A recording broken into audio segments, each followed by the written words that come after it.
You're about to hear a rebroadcast of The Colin McEnroe Show. It was originally recorded November 19th, 2013. Sometimes I just like to come out here on the range at night and just, be alone. Just me, my horse, and my campfire.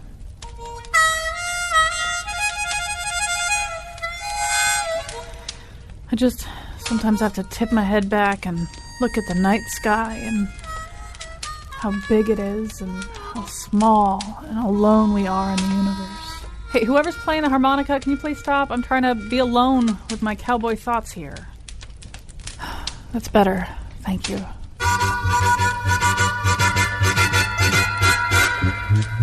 Hey, what did I say? There's a time and place for harmonicas. They're great, don't get me wrong, but not right now. Anyhow, today's show is all about the harmonica, so get ready to meet some of its greatest virtuosos. And now he was detained at JFK when his ocarina turned up in a cavity search. Colin McEnroe. Hey, do I have to come over there with my six-shooter? All right, that's how you get the harmonica players to stop. We don't want the harmonica players to stop today, though. We have great harmonica players here. We're going to tell you about the history of the instrument, the nature of the instrument, all the different ways in which it can be played. It is referred to sometimes as the people's instrument. We'll talk a little bit about its reputation in that way. Let me just tell you who's in studio with me right now. Chris DePino's here with me. He's somebody I've known in other contexts. Has the ultimate harmonica story. He was a conductor on the train, and then he was a Republican Party chairman. And he's now a professional musician, and he plays the harmonica. Don DeStefano is with us. He's a harmonica player in the Bernadettes. Ryan Hart is the leader of Ryan Hart and the Blue Hearts. They are all in studio with us on the phone. We're going to be talking to Trina Hamlin. We had to find at least one female harmonica player, and actually it wasn't that easy to do, although there are some amazing ones. There aren't that many of them, and we might even talk a little bit about why that is. I don't know if anybody has all that great a theory, but and we're going to start out our conversation right now with a guy that other harmonica players seem to bow down to when you mention his name. His name is Howard Levy. He's a multiple Grammy Award winner, composer, and master of the diatonic harmonica. We'll explain what that is, or he'll explain what that is in just a second. But Howard Levy, first of all, what is a harmonica? I mean, if you had to explain a harmonica to somebody from outer space who'd never seen one before, what would you tell them? Is this addressed to me? Yeah, yes, addressed to you. Hi. I wasn't sure which universe I was in there for a second. Yeah, if someone from outer space was coming down, I would say it's a chrome sandwich. But seriously, it's a very simple instrument in certain ways. It just has a few components. There are these little brass reeds, and they're mounted on reed plates. There's 10 of them that you blow into, and there's 10 of them that are mounted in the opposite direction that you inhale on. It's called blowing and drawing. And these things are attached to a comb that creates little chambers between the two reed plates, and then the reed plates are covered by what's called reed cover plates. And so it's the only wind instrument that you can play blowing out on as well as breathing in on. And you can get chords and rhythms and play single notes. It's the only wind instrument that plays chords, melodies, rhythms, single notes. It's pretty amazing. Now, in your identification, you're known as, among other things, the master of the diatonic harmonica. Explain what that is. Is that something that you invented? Do I have that right? Well, the diatonic harmonica, it just means that it's not a chromatic harmonica. It's the cowboy harmonica. Here's one in C, and it just plays, the C major scale and the few simple chords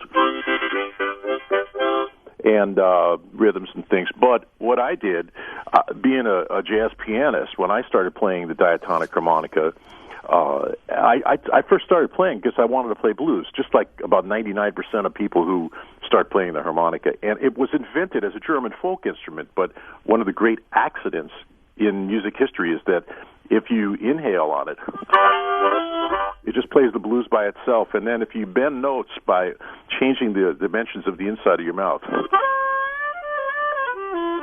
you get all these amazing bends which coincide perfectly with what you need to play blues. But what happened with me was, being a piano player, I was frustrated that all the notes weren't there, because on a piano you have all the notes, and just about any other instrument, every other instrument except the bugle has all the notes.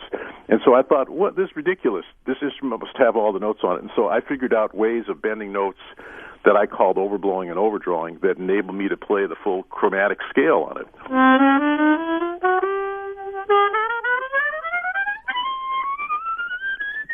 So a C harmonica has the same range as a flute now.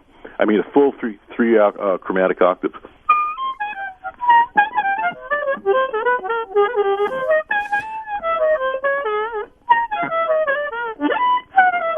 So you can play everything in any key.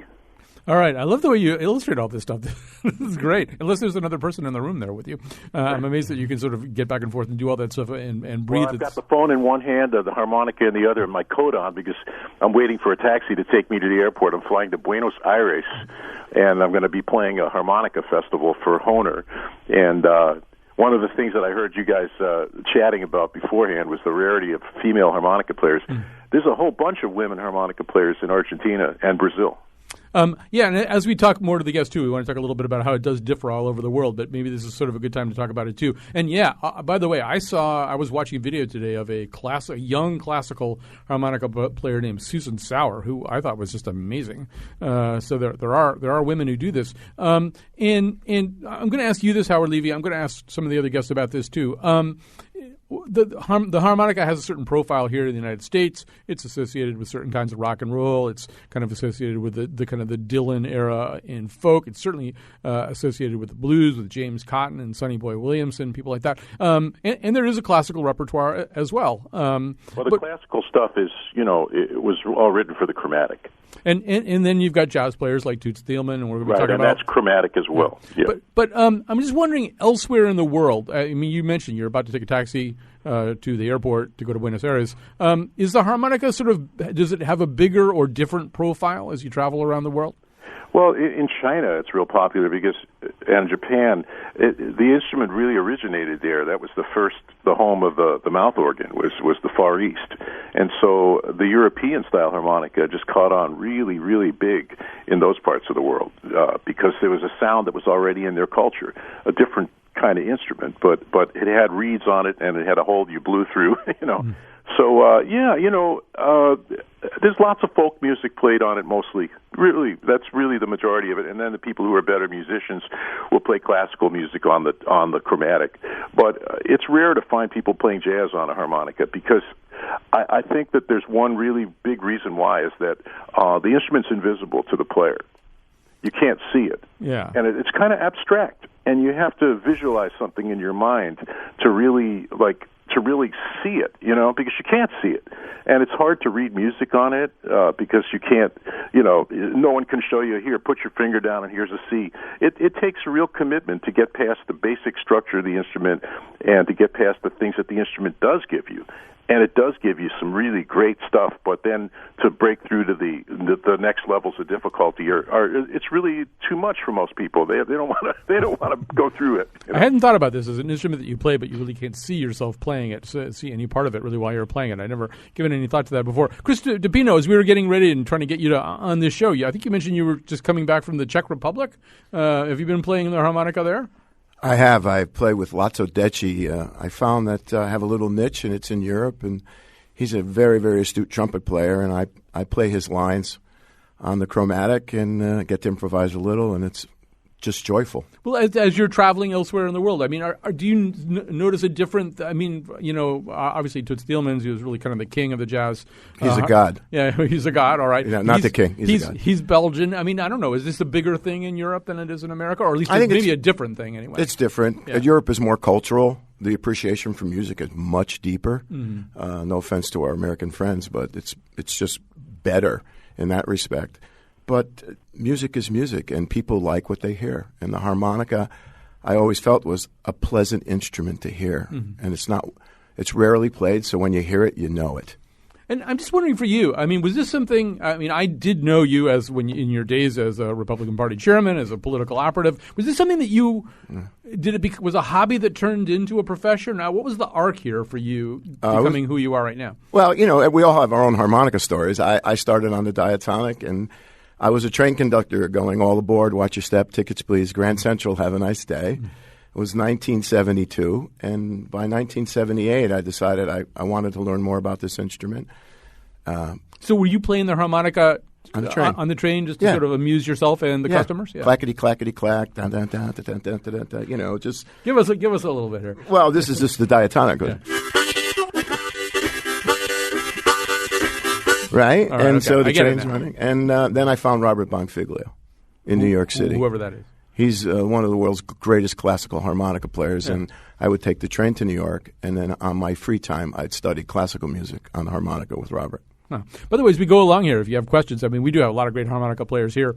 We've got Howard Levy on the phone, and we've got some great players in the studio here. Tweet us. That's not something that harmonicas do, but you may tweet us at WNPR Colin. Our tweet master, Greg Hill, is in the studio with us. Maybe it would be interesting to find out sort of the gateway to the harmonica for all of our guests in here. So we heard a little bit of it from Chris DePino. I think we have a little sense of Howard Levy and making the transition from the piano to the harmonica. Ryan Hart, how did you wind up playing the harmonica? I have brothers that are about 10 years older than I am. So when they were in high school in the early 80s, the Blues Brothers were the big thing on TV and the movies. And one of my brothers had that first live Blues Brothers record that came out before the movie. And I found myself listening to that a lot. And I liked the sound of the harmonica. And, you know, Dan Aykroyd's no great shakes, but he was pretty good back then. And took my Christmas money when I was about 12 and bought a harmonica, and my life has been a mess ever since. And Don DeStefano, how about you? I started as a teenager. I was really drawn to a lot of the blues rock. Actually, it was blues, but at the time I didn't know it. It was just basically a lot of the British and American white rock bands are heavy blues influenced that I really liked. I mean, bands like the Stones, Jay Giles Band. I was really turned on by Magic Dick and the Jay Giles Band, and then Paul Butterfield, of course. He was a huge hero of mine, John Mayall. And then eventually through them I discovered the real practitioners of the blues. And back in the mid-'70s, when I was in like my mid-teens, James Conant was playing a lot in Connecticut here. Yeah. And I saw him probably when I was like 16 or so. At the time, one of the music festivals in the area. And I was just blown away. I mean, I had heard like Butterfield, I had heard them, but I had never seen a guy who was just so powerful. I mean, his tone and just his stage presence at the time was just amazing. And I just got so turned on by him. And actually, I became kind of like a pain in the ass to him, following him around whenever I could. You know, try to get anything. You know, even if he sweat on me, I figured maybe I'd pick up something from him. And you know, Howard Levy was talking before, but there's almost a wall that you hit initially trying to play this thing, Ryan Hart.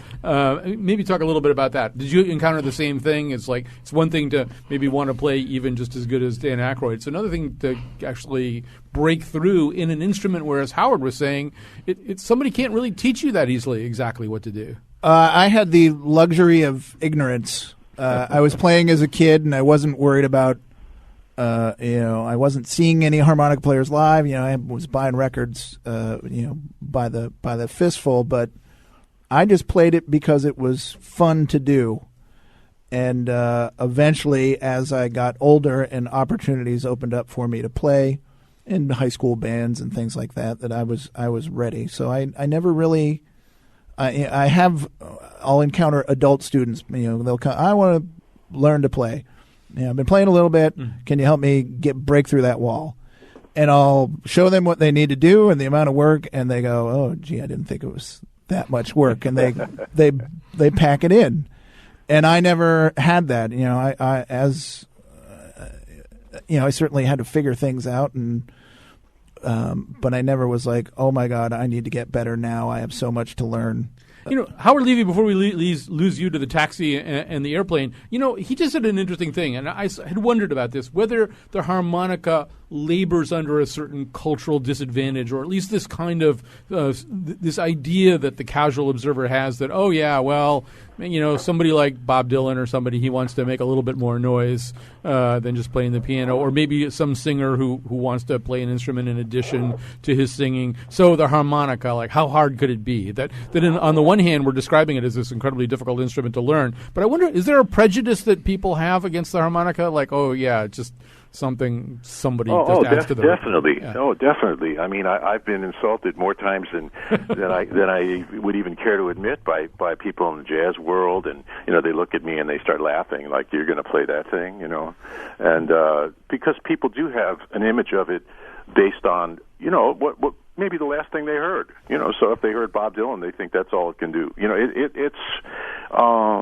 because the harmonica can be played, at that level of just put it in your mouth and it'll play chords. It's the only wind instrument that can do that. Someone who totally doesn't know what they're doing can make a sound that sounds like something people have heard on records, Well, if someone got up with a saxophone like that on stage and blatted through it, they'd throw tomatoes at them, So it is a sort of a multi-level instrument, and then people are shocked when you can play anything other than like simple folk music. I mean, they hear someone play blues, it just blows their mind because it seems impossible that you could play that on that instrument. So, yeah, oops, taxi driver's calling. Yeah, it sounds like the taxi driver. Like, Howard Levy, so great to talk to you. Okay, guys, nice to almost meet you in virtual. All right, yes, thanks so much for joining us today. That was Howard Levy, a master of the instrument. We're going to take a break here in just a second, but maybe before we take that break, is there a way that we can maybe even sort of use the three guys in the studio just to demonstrate? I mean, it seems to me that obviously you can play a guitar a lot of different ways. You can play Segovia, you can play Keith Richards, there's a lot of instruments you can play a lot of different ways, but the harmonica really does strike me as one that's played in so many radically different styles. Right. So, Chris, can you just start out by sort of giving us a sense of your jazz style of playing harmonica, and maybe we'll go around the table here and hear a little different style each way. This is an idea this is a beautiful song by the great Brazilian composer Joe Beam, and it's called the One-Note Samba, and the reason why I picked it is because you can see that on the diatonic harmonica you could pick these one notes out, but the bridge, or when the song changes after 8 bars, goes to another section, and that's a completely whole another set of notes. In this particular case, it goes to G minor and F minor, but it starts out like this.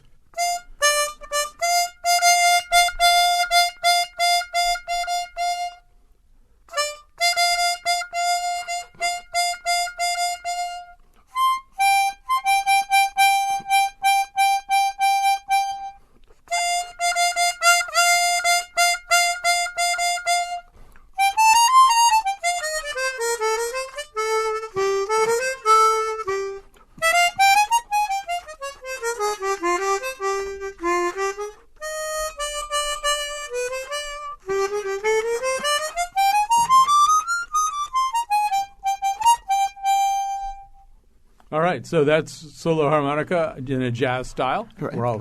We can't possibly clap loud enough to do that justice. So, Don DeStefano, you want to give us sort of a different style, a different way? Since I play kind of in a cover band, I'm called on to play virtually everything. Especially, we do a lot of weddings, and we always get requests for the strangest stuff, and I always somehow have to try to make the harmonica work. Yeah. And I'm not really adept at this style, but I don't think a lot of people hear this. But occasionally we do bar mitzvahs, and sometimes I'm called upon to do a hora, and it can be done. It's like.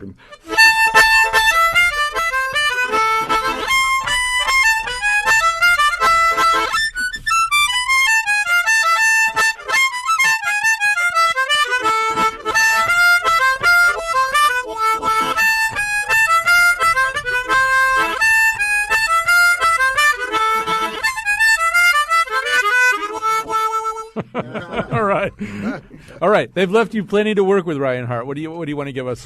Give us a different style. They took all my stuff. I was going to play both those tunes together. Yeah. Well, I'll do this one. This is something like Sonny Boy Williamson would play all by himself. He's got. I've got this lower tune harmonica right here that it sounds a little bit like this.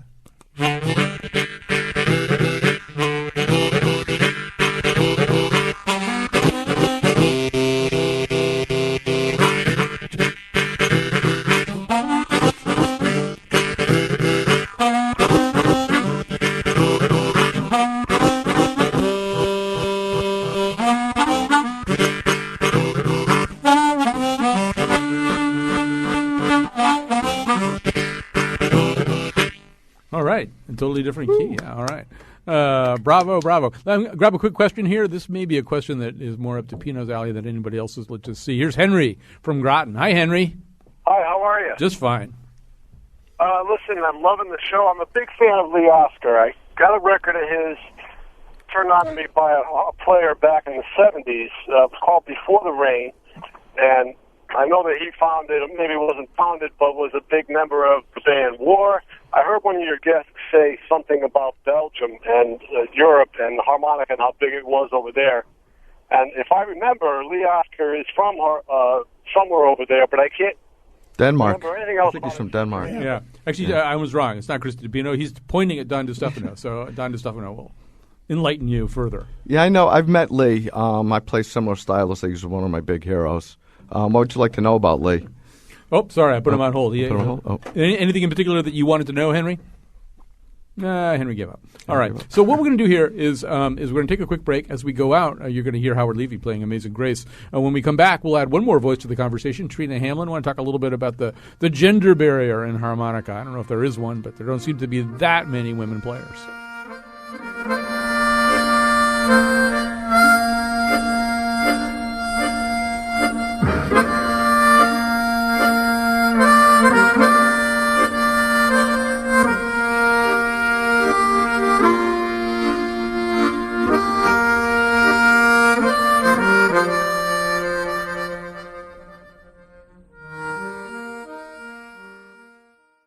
You're listening to a rebroadcast of The Colin McEnroe Show. It was originally recorded November 19th, 2013. In studio with me, Don DeStefano, Chris DePino, and Ryan Hart, all accomplished virtuosos on the harmonica. I suppose accomplished virtuosos is a tautology. But we're also, I want to have a little conversation too. As we were planning this show, one of the first things that I said, particularly as the names of the guests started to pile up, I said, well, where's the woman? Where's the woman on this show?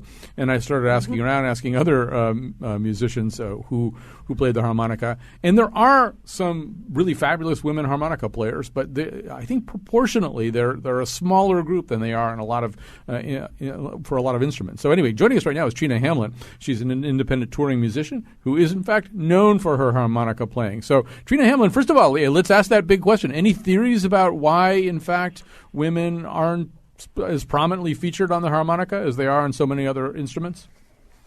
To be honest, I hate to say, I wish I had the definitive answer, but I actually don't. Yeah, there's actually no reason. I mean, in one sense, you would almost think I came to it through singing.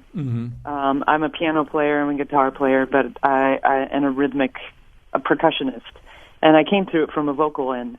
And maybe, I don't know, Howard came through piano, I guess. There's absolutely, except for the fact that most of the players that, have been kind of reigning over the instrument all these years were men. But there's really, except for, Big Mama Thornton and Minnie Wallace back in the day. But otherwise, yeah, you're right. They don't publicize it. Yet there's a website called harmonicas.com, a blues aficionado named Norm Davis created this because he had the same question. He's like, where are the women? And he dug up about, I would say there's at least 150 names, and I know there are a ton more than that. Yeah, and I do recommend if people want to hear a certain kind of virtuosic playing, just on YouTube, check out Susan Sauer, Sauer. I think she's German, very young, playing classical repertoire. Yeah, really. It's on YouTube. Yeah, Piazzolla stuff, and she's really, really good. So Trina, as somebody who sort of comes out a little bit more of the folk and singer-songwriter background, on the one hand, I think Don DeStefano was saying earlier, talking about Paul Butterfield, one of the first people to kind of really introduce the harmonica to blues rock, and the fusion of those two genres. And at the same time, you've got Bob Dylan, one of the people in introducing it to folk. But Dylan, I don't know. First of all, is Bob Dylan a good harmonica player? I can never tell. No. No. You know what, though? Hold on. When I first started playing, I have to admit I could not stand to listen to the man. It was one of those things where I think, Chris, earlier you said, harmonica's a pleasant sound you want to hear. But it's really not the case all the time. There's so many moments where you're like, what the hell is that? Anyway.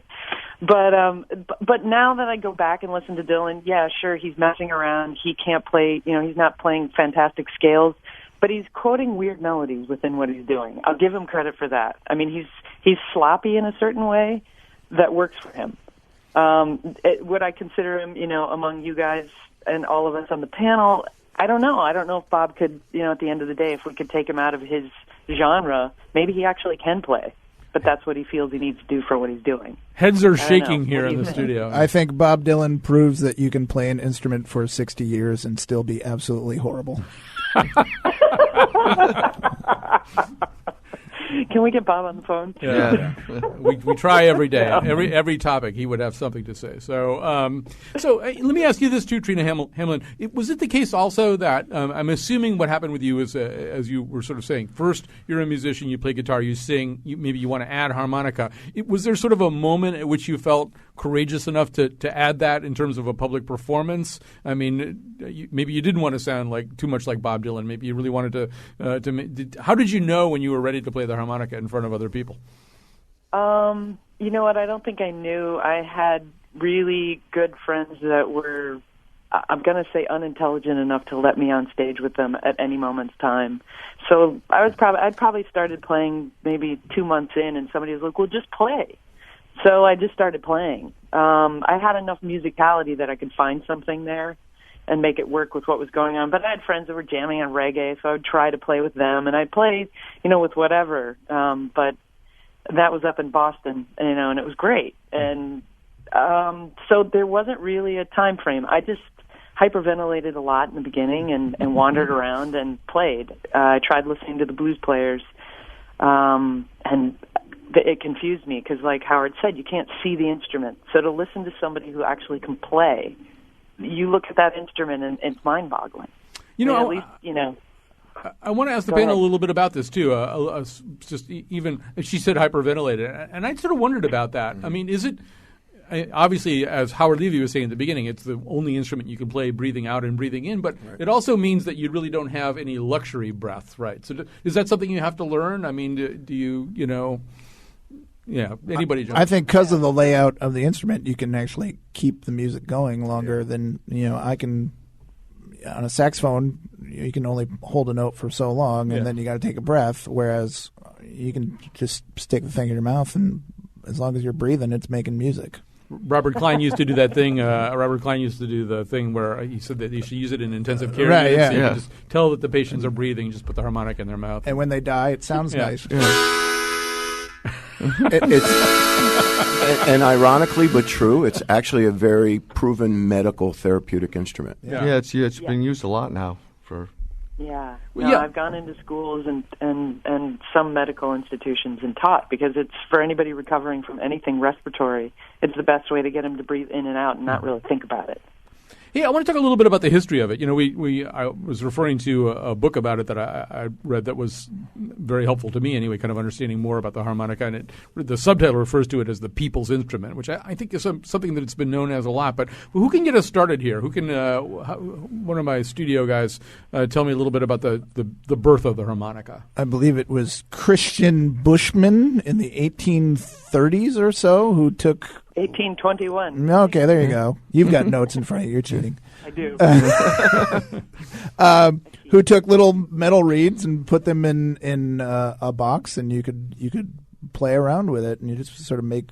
I don't think it made music per se. It just made noise. Mm-hmm. And then a short while later, another German guy named Richter took 20 reeds and put them in the box, and that's how we get the 10-hole harmonica that we know and love. And from there you get guys like Seidel and Hohner and for whatever reason it was Germany. And that's what they were made to play German folk music, stuff like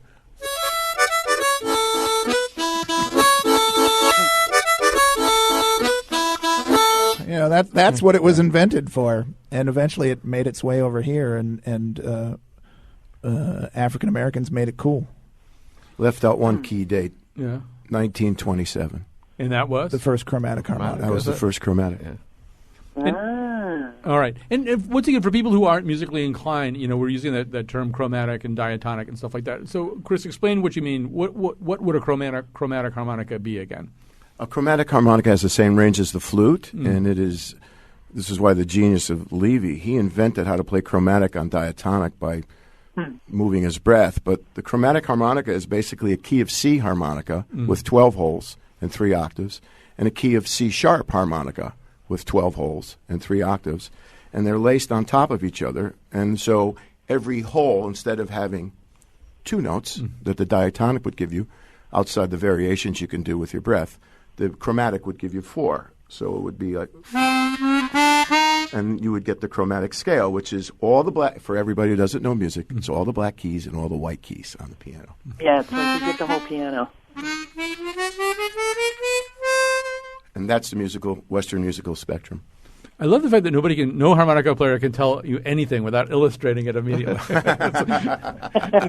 Yeah, I know. And there's actually a lot of other harmonicas, too. There's bass harmonica, chord harmonicas. Yes.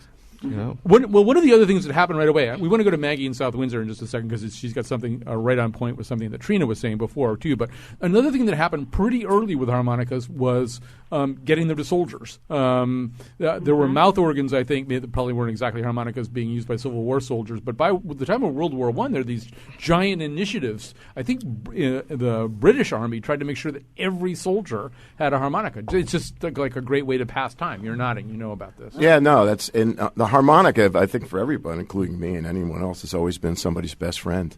I mean, think about it. You put this thing in your pocket, and hours and hours a day go by. Portability. Yeah.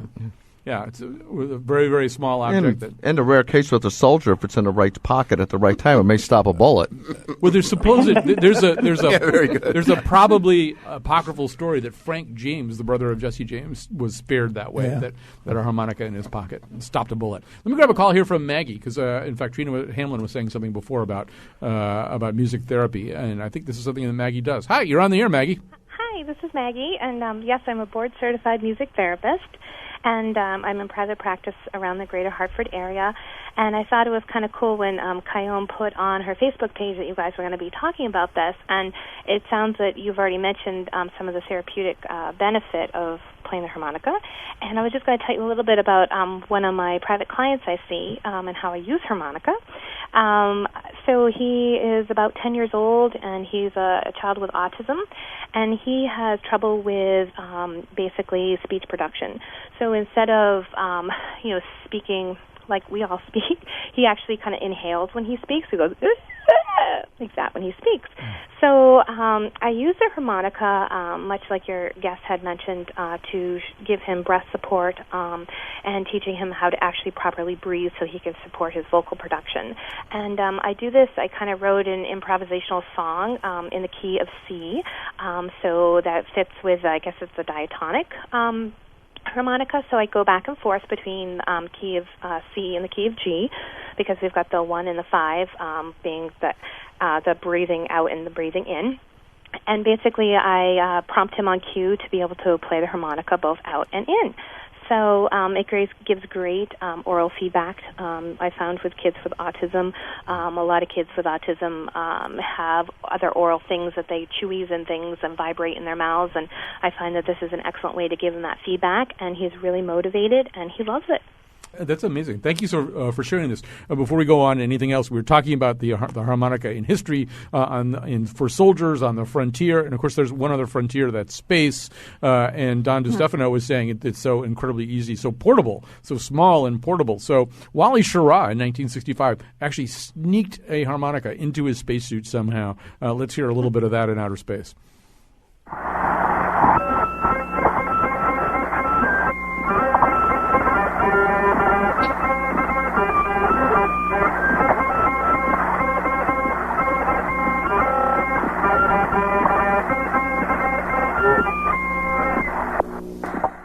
All right, maybe not great. Great the best fidelity, not the best fidelity in recording either.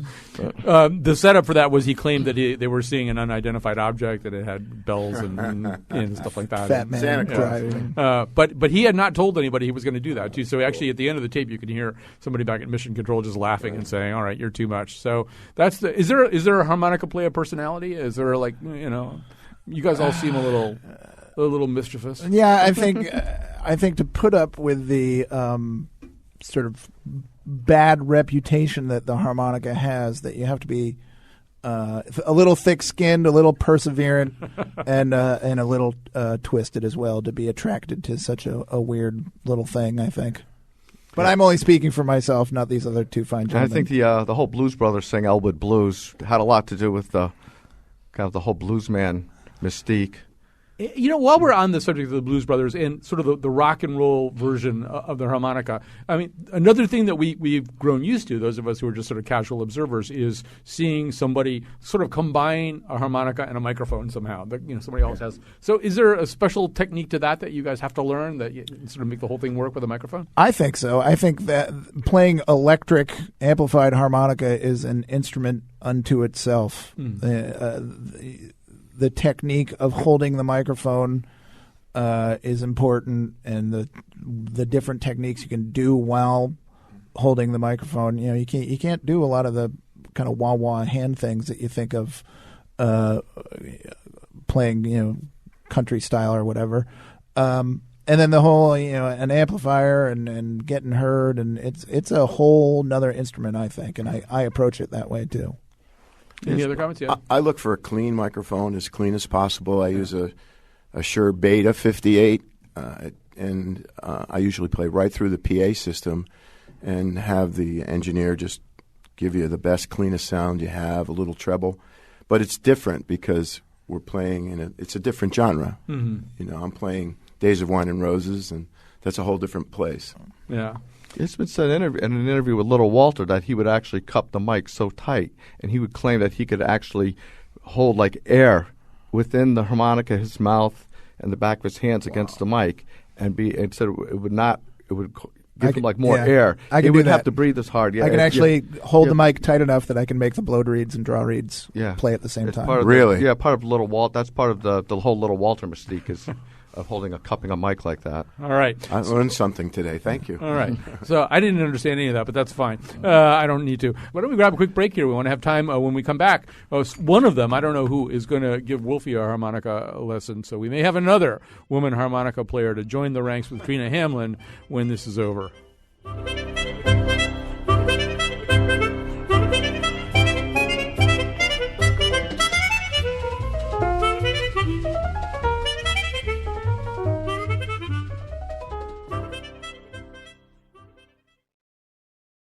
You're listening to a rebroadcast of The Colin McEnroe Show. It was originally recorded November 19th, 2013.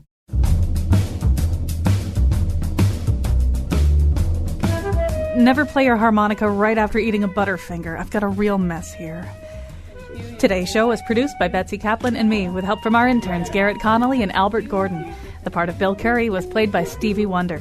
For links, stories, and photos of the Faith Middleton Show staff playing a giant harmonica made out of laminated strips of chopped liver, please visit our website at WNPR.org. Thanks to Greg Hill for tweet mastering. And now, back to Colin. We're getting ready to do a lesson here in the studio. So, and while that's happening, let me ask Trina Hamlin. Trina Hamlin. Well, I sort of have to figure out where Trina Hamlin is on my board. There she is.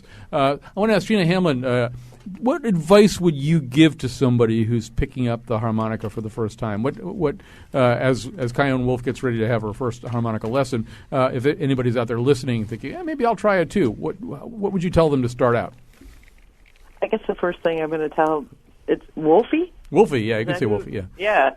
So just remember that it doesn't take as much air as you think. You don't have to eat it. Yeah. That will be keep you from hyperventilating. All right. That's my first. And how about somebody who's thinking about going out and buying a harmonica? You can probably get one for $8 somewhere, but I'm assuming that's a bad idea. Don't do it. Yeah. Don't do it. Spend like $20 to $30 at least. Yeah. Would you guys agree with that in terms put it down. For your first harmonica? Yeah, definitely. Yeah. So you can get something decent for $25. Yeah, I mean, even if you're at the bookstore and you see those $5 ones and you just want to honk on it. Yeah, but it might be used. You got to be careful. Well, yeah. Just kidding. There used to be $2 at Manny's on 47th Street when I was working the railroad back in the day. And for the longest time, a ring band's $5 in the 70s. And where are they now? Yeah, I 30, think 40 my bucks. first one in let's see, 1987, 86 was like $12, and now they're 50. So All right, so over the course of the history of our show, Kion Wolf has gotten lessons on the ukulele, the banjo, and the spoons from various virtual players who have been here in our studio. She always seems to be able to figure out how to do it pretty well. But this is a new frontier. So who's her main coach? Is Don going to be? I guess I volunteered for this. Okay, so tell her what to do. Well, first thing, always try to learn to breathe from your diaphragm. Breathe from your gut. You'll see a lot of people when they first start, they kind of like try to push air in and out with their cheeks like going. No, you want to breathe from your gut. So nothing shallow. Yep, Yeah. from your gut. And then So Wolfie, lie down on the floor. Yeah, lie down on the floor. And also, you want to get in the habit of trying to tap out a rhythm with your foot, which helps. Yeah. I could do that. We won't get anything too advanced like tongue blocking. Even single note productions will tough, but we can just get you started on a train rhythm. Train rhythm. But Okay, it's I pretty could do easy. What I that. do is I would put the harmonica cover the lower three holes, 1, 2, and 3 of the harmonica. Chris is going to show her. Chris Chris is DePino. showing you. Yeah. Got that? Got it. All right. So you don't even have to like worry about getting a single note. You're just going to get a chord. You're going to breathe in on it, and that's like a G chord. Go a little lower on the harmonica. I'm covering the first 3 with my mouth. Yeah, I thought you wanted me to do it with my phone. I didn't understand that either. No. very nice. Well, lesson's over. Thank you. Yeah, you just produced a G chord. It's beautiful. What you do is just like a simple train rhythm. Basically, what you do is use the tip of your tongue and make like a dit sound. Dit. You want to make 2 on the draw and then 2 on the blow.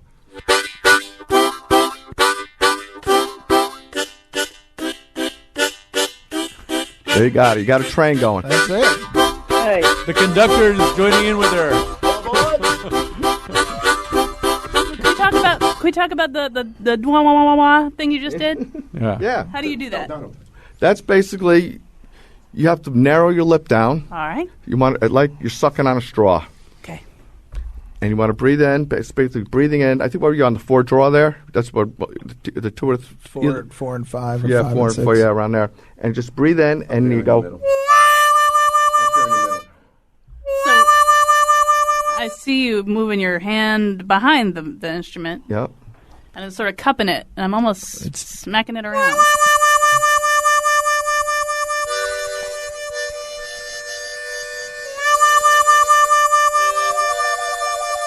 You know what's great about radio is that nobody knows That's right. who's doing the right thing. Yeah, we could Great, actually we could sell easy harmonica lessons. That's right. That's right. Just Look at that. Kion Wolf She sounds knows great. nothing, and in 5 minutes we'll have her playing jazz like Chris Yeah, at the end of DePino. the show, we're all going to rock out. I'll take the lead, okay, guys? all right. So is that actually was very impressive. Yeah. I don't think. Thank you. Well, I like that Trina told me to lie down on the floor. I like that. if you lie down, What was that, Trina?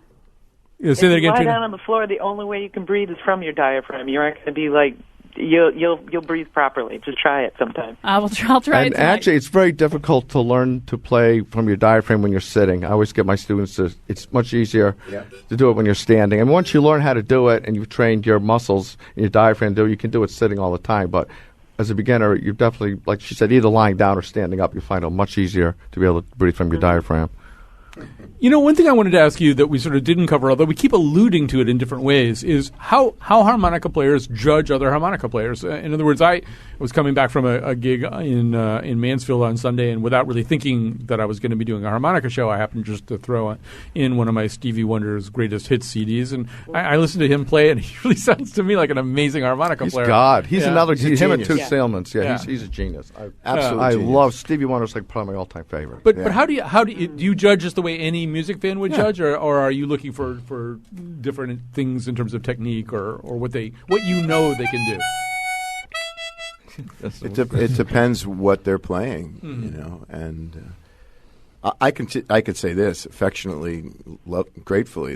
The 2 people in the room here, and I've listened to Trina online, are fabulous players, and so the music is sweet, and that's the measure of the musician. But Chris, when you say Toots Thielman is a god, I think was your original term. Right. I mean, there are other jazz harmonica players. Yes. Although one thing about him is, even if you're a rock and roll fan, at a certain point, groups like Steely Dan and they started recruiting him too. I started seeing his name on liner notes for really cool jazz-oriented rock CDs. But is it, once again, are you just judging him the way you judge any soloist on any instrument, or is there a specific thing that he's doing with the harmonica? Well, a lot like Howard Levy, he invented the jazz language on harmonica in innumerable ways. And he's 90 years old. He lives in Belgium, Toots Thielmans. And everyone who plays chromatic harmonica is a direct descendant of him. So, and he's a genius. He was a recording instrumentalist, a guitar player, and an absolute genius because he always found the right note. He was the whistler on the old Irish Spring that's commercials. Right, yeah. No, it's Old Spice, I think. Or Old Spice, either way. Yeah, and Toots is such a huge figure in jazz. He was the first, and really still 70 years later, there's still only a handful. It's hard to be a jazz harmonica player and not sound like Toots Thielman. And just like blues, there's a lot more blues harmonica players than there are jazz harmonica players, but it's still hard to play blues harmonica and not sound like Little Walter or James Cotton. And if you're a diatonic overblow guy like Howard Levy, and there's a whole bunch of Howard Levy's guys trying to play like that, they sound like Howard Levy. And the few that have their own style, that have their own sound within those genres, are the guys that really, I think, have done something new and really stand out and don't sound like everybody else. And Don, from my ignoramus perspective, I thought one of the things that jumped out at me, even just listening to Stevie Wonder on Sunday, is he almost sounds more like a jazz guy playing in a rock and pop idiom. In other words, he's playing kind of the way Chris played at the beginning, like really emphasizing the single notes. He's a primarily chromatic player. He does play a little diatonic here and there, but I mean, he plays more like an R&B funk kind of context. And I mean, he's got serious jazz chops, and there are rare albums that he's done that are huge collector's items of him doing like all instrumental jazz albums, which are out of print, and harmonica players will cut the right arm off if they find him in a used record bin somewhere where he's just been recorded like in a jazz idiom. Actually, and online you can see him playing harmonica in Chick Corea's Spain. There's unbelievable. A nice YouTube recording of that. And so, Trina, within the genre that you work in, more the kind of folk and singer-songwriter genre, are there virtuosos, or is it always more of kind of a complement to everything else that's being done? I think that there are virtuosos in the sense that it's just a matter of, yes, it's technical, but it's also feel. And it's not a matter of the amount of notes. It's more like, how does it feel? Is it working for you? Is it moving you? I mean, I think. How does it feel? We're back to quoting Dylan already. Yeah, right. Yeah, and honestly, even though I get put into the folk line, folk singer-songwriter line, I play primarily cross harp. I've never been a Neil Young, Bob Dylan style player just because I didn't like it. Yeah.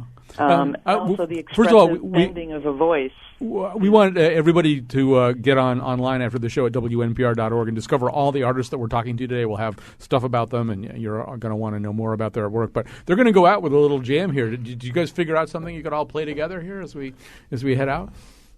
It'd be all good if you all played in the same key. When in doubt, play a shuffle in G, baby. Shuffle in G. Great. All right, here we go. Actually, I have a low tune harmonica. I'll cover the bottom for a little bit. All right, and as they're doing that, you can just start playing. But thanks to Ryan Hart, and thanks to Trina Hamlin, thanks to Don DeStefano, Chris DePino, Howard Levy at the beginning of the show too.